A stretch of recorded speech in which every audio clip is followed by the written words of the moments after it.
Nous sommes ici à Pernan-Vergelès, un village de la côte de Beaune, qui est situé au nord de Beaune, au pied de la colline de Corton, et plus précisément dans la cave ici du domaine du Breuil-Fontaine, qui est un domaine familial, qui a été créé par le grand-père de mon grand-père en 1879.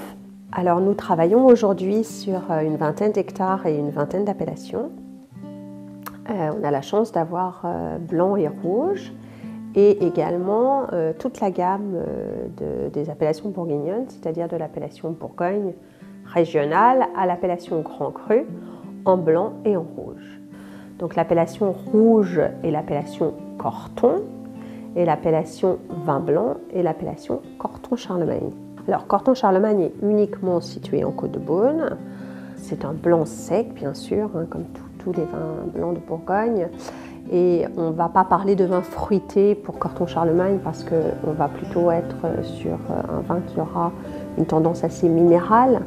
Donc c'est un vin blanc de garde, ce qui est finalement assez rare, puisqu'en général on dit les rouges sont de garde, mais les blancs un peu moins. C'est un vin qui est un peu, on va dire, ingrat dans sa jeunesse, donc qui ne se livre pas forcément autant qu'on pourrait l'espérer. C'est un vin qui a besoin souvent de 5 à 10 ans pour vraiment être à son optimum. Après, il y a une petite légende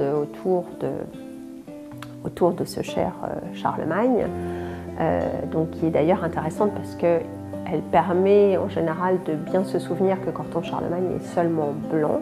Donc ce cher Charlemagne, qui avait sa vigne en Corton, à l'époque on buvait assez goulûment, avec des gobelets, on n'avait pas les verres en cristal. Et donc il y avait bien sûr, comme la légende le dit, une grande barbe blanche.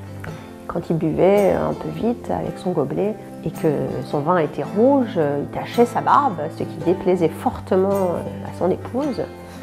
Donc il avait décidé qu'on plante sa vigne en blanc. Et depuis ce jour-là, Corton-Charlemagne est blanc et seulement blanc.